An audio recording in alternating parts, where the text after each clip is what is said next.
When come to our lesson on formulas, we have our question, make B the subject of the formula. So we can have solution.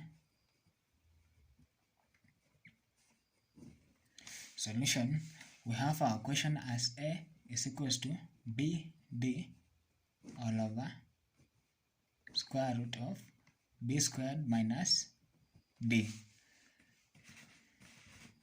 So we have to make B the subject of the formula.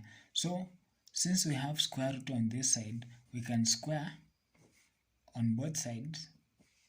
We have A squared is equals to B squared D squared all over B squared minus D.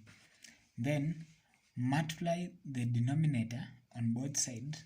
We have B squared minus D, then B squared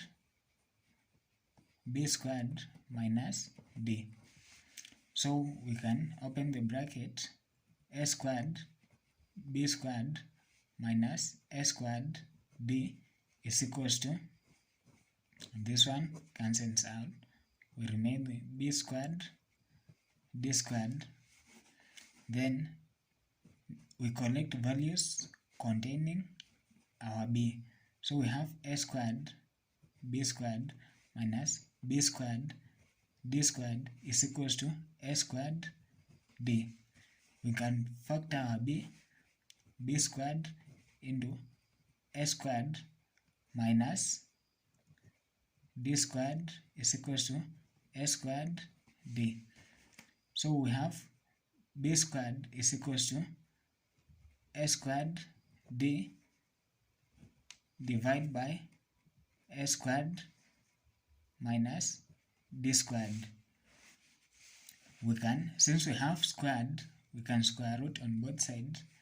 We have square root. We have B is equals to root of A squared D all over A squared minus D squared, and this is our formula. When come to our next lesson.